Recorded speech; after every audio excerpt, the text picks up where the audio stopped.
So today I'm going to answer some questions that a lot of people have been asking me. My name's Frederick Dunn, and we're going to take a look at my resource nucleus colonies. We're going to find some queens in here, and I'm going to show you how to mark them. We're looking at the brood frame. There's brood, uncapped, right there. There's eggs, bottom center.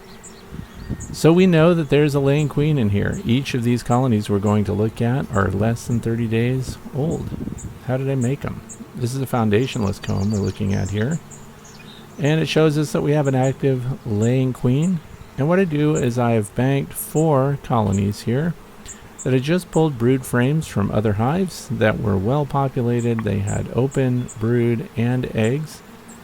And I put them in these 5-frame nucleus colonies, and then I just waited for them to develop queen cells, hatch them for the queens to fly, get mated, and then come back and start laying. And guess what else I didn't do with these? This is the month of June, 27th to be exact. I haven't fed these colonies. This is a queen that I nabbed. Don't worry, you're probably wondering, Fred, why didn't you show us how you got the queen and put her in that one-handed queen cage? Well, I'm going to show 2 different hives here. And this one caught me off guard. I had the wrong camera equipment with me. So I had to hold the camera and catch the queen, so I had to park the camera. Now here she is already marked. I use this white marker, put it on her thorax, and we have to park her for a little while and make sure that this paint is going to dry out really well before we put her back in, because what's the first thing that her retinue of workers, those nurse bees that attend the queen, what are they going to want to do? They're going to identify that foreign material on her thorax. They're going to want to get it out of there. Now look, she's trying to fly. Why can't she? Because she's in lay and she's too heavy. Queens that are in lay just can't fly. So here we get a good look at her, and you get to see how the system works. Don't worry, in the second half of this, we'll catch the queen and go through the whole process because I traded out cameras. But we're looking inside this nucleus colony. Look how calm all the bees are. By the way, this is an optimum day to be doing these inspections, other than the fact that it seems to be pretty windy. But it is 89 degrees, and if it says 89 degrees on that temperature sensor, then I know it's actually much warmer than that, more like 93 or 94, so we're not really disturbing the bees too much. Mid-afternoon, foragers are out, and these are small colonies. So here's our queen marked. We have to get her back in the hive, but while she's drying off there, she's sitting in the shade on this brick. So that's the other thing. Don't overheat your queen. She doesn't know what's going on. Now when I picked her up from underneath, so I collected her feet and just marked her quickly there. And you'll notice that the way this one-handed queen holder, this queen cage, the way it works, it only keeps the queen in. So in other words, workers can pass right through. So it operates the same as the queen excluder would. And this gives our worker bees a chance to feed her there, as they're trying to do, because they don't understand why she was removed from the colony and why she's in that cage in the first place. And then we're going to put her back in after we've satisfied ourselves that the paint's nice and dry, that they won't be able to clean it off. The cage is open now, if you haven't noticed already. And you have to be mindful when you open it, because it slides off to the side there, and there are a couple of catch points there where you could get a foot or something in if you're not super careful. So don't be in a rush. Open it enough for the workers to get in and the queen to come out. There she is with that white dot. Now the colors that we paint our queens are not random. They correspond to different years. So white is the color for 2021. So all the queens that we hatch out this year, we should be marking with the white dot. And there she is again, no rush to get out. Who knows why? They're all trying to groom her and encourage her to go. This video sequence was actually much longer than you're seeing here, and I just decided to cut that out because there's only so much queen watching that you could really do. And they're sitting right on top of the open nucleus box. These boxes are made out of pine, and there's just 5 frames in them. And as I mentioned earlier, when I put them in there, I just want to create queens as a resource for other colonies in the event that they should go queenless. So I don't want to build them up fast, so I'm not feeding them. They're getting everything they need, and they're doing fine here, just from the environment, just the nectar. Nectar and pollen from the local floral resources.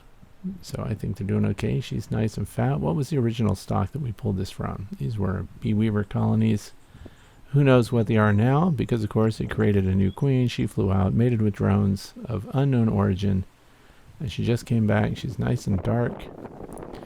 And this just shows you the whole cage here a little bit, and I'll go over that again in the next portion of the same video. But I wanted you to get a chance to look at them. Now obviously we're not introducing a new queen. This is the queen that's already in the colony. She's already in lay, because remember, we saw the eggs, the open larvae, capped, everything else. What else is missing? We don't have a bunch of drones here. So we want to watch her and see that she goes down. Now, could she fly away? No, we saw when she was in the cage that even though she tried to fly, she couldn't. She's pretty grounded, so she can crawl around. And down and she goes. So let's move on to the next colony, and we'll do a little bit of an inspection there. Her pheromone is still on the queen cage, so naturally we have nurse bees there. Don't shake them out on the ground, lay them on top, because they have to crawl back to her. This is the paint marker that I'm using, and this is the one-handed queen cage. I believe that's what it's called. There's several different queen cage types. I carry these in my pocket just in case I come across a queen. And since people were asking about inspections and marking queens and things like that, I decided to do this demo today. Now I have a different camera. And here's the marking pen. I want to show that to you again. Before you go to mark a queen, you want to shake it really well, number one. And number two, we want to pump the tip on it so that the paint is already on the surface of that felt tip. Because when you go to put that dab on the queen, we don't want to put any pressure on her thorax. We don't want to risk injuring the queen. So here we are in another colony. This is nucleus number 1. The other one was nucleus number 4. The initial frame here is foundationless, so they haven't done anything yet. Remember, these colonies are less than 30 days old, and they're just like walkaway splits. Pulled frames with brood, eggs, larvae, and left them to make their own queens. So it's a pretty decent way to make sure that you have some queens banked there, so that you can use them if another colony goes queenless. So we're looking at drawn out comb here, and that is better comb, just to make things easier for them.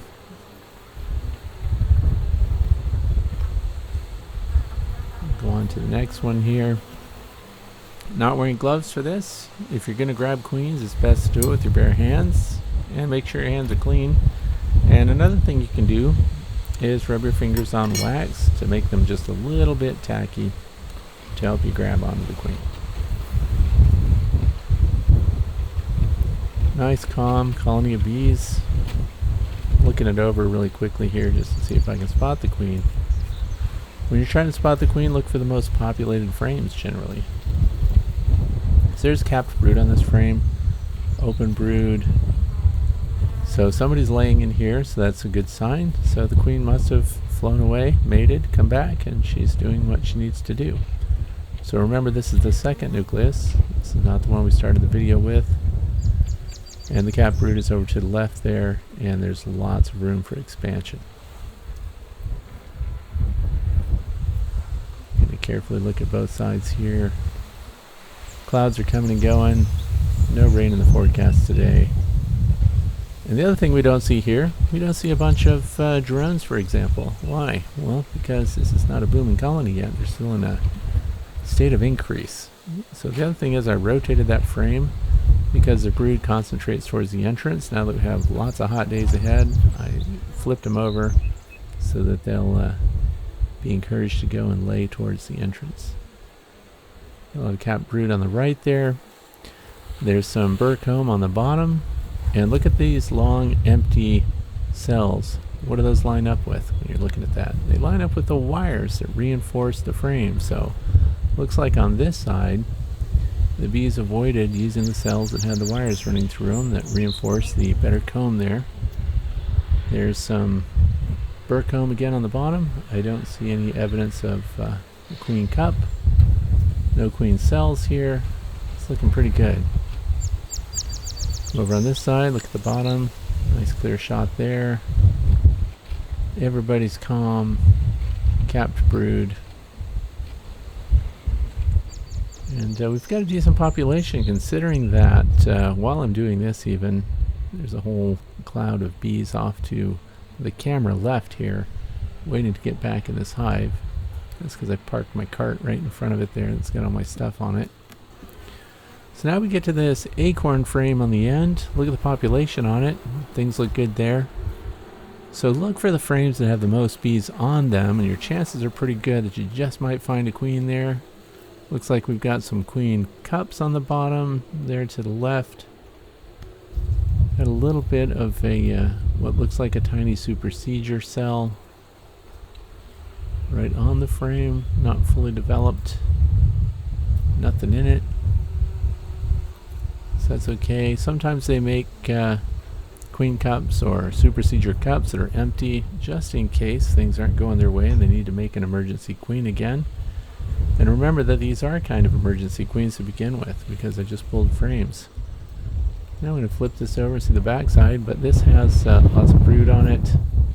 Cap brood. There's this little supersedure bump out that I'm going to keep an eye on. Now you can tear that out if you want to, if you're trying to keep the colony, but remember these are resource colonies for me. So if they actually superseded, changed out, and created another queen, that wouldn't bother me at all because I don't necessarily want a big population of bees in these. What I want are queens and resources to help out with other colonies if I need it. Went out of focus there because I'm on manual focus and didn't recognize while I was out in the sunshine.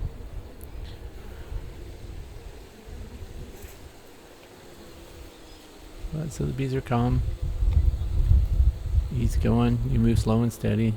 Sorry about the spider web there. I did not notice until I got this up on the screen. There's the queen right there. See her little golden abdomen? So we get her by the wings. There she is. Super happy to be picked up in opposite land. So we'll lay the frame down here and we're going to put her in our one-handed queen cage. Show you how that works. Put her in there and hopefully get her to grab onto that little spongy surface there. She can get her footing, close it up. Now remember this acts like a queen excluder, so workers could get in there. And now we're going to mark her, but to do that I want to use this little plunger here. We'll slide it up and we'll press her against that queen excluder grid at the top and we'll mark the queen. So I'm going to show you that in great detail. Slow and steady is the key here. Just enough pressure to arrest her movement, not enough pressure to damage the queen. And remember that your marker needs to be wet. So all you have to do is touch that thorax and transfer paint from the felt tip onto the queen. There we go, she's lined up. Let's mark that thorax there, which is the shiny part just behind her head. And that's enough of a dot right there. Get that worker trying to inspect my job there. So now we're going to set her in the shade for a while. Let's get the pressure off of her. Slide that down. And make sure the paint dries before we go to reintroduce her. We don't want it to make it easy for those groomers in the hive to clean off that white dot. And like I said, I recommend, this is a great beginner tool. So you could just get her by the wings, mark her, and let her dry, but then you've got to put her somewhere anyway. So you might as well have a queen cage somewhere so that you can put the queen in it and dry her off. The other thing is you can put them in these cages while you inspect hives and rearrange frames or pull frames to reinforce other colonies and things like that. And the queen will be ready for you to put her right back in. So you can do a couple things at the same time. Save the queen from the movements that you're doing in the hive inspection, and then of course mark her if you want to. And now I move that foundationless frame over here right next to the brood area there so that they can expand and draw that out. They've got better comb in the other frame, so they've got lots of resources already. And that frame that's empty now is on the west side of the colony, and the colony's entrance faces south. So now wintertime comes. What would I do with these small colonies? Well, we'll combine them together and make sure that they're big enough to make it. The pheromone of the queen is strong here, so the workers are coming out. Some are going right inside to feed her. And we're going to release her, of course. But I want to take time to just show you, give you a good look at the queen, show you the workers, see what they're doing. And they're even fanning now, by the way. That's how hot it is today. And they're in direct sunlight, so we want to move this along. This entire event on this particular colony took less than 10 minutes. I think that's a good amount of time to have your colonies open on a day like today. And they're getting in there. They want to feed her. They're also spreading her pheromone around and making sure the others know that they haven't lost their queen. She's right here. So to close this out, we're going to open up this queen cage. let her out, and we're going to watch her go down in. And again, she can't fly, she's too heavy, but if she flipped off of the edge of this, you would get her crawling on the bottom there.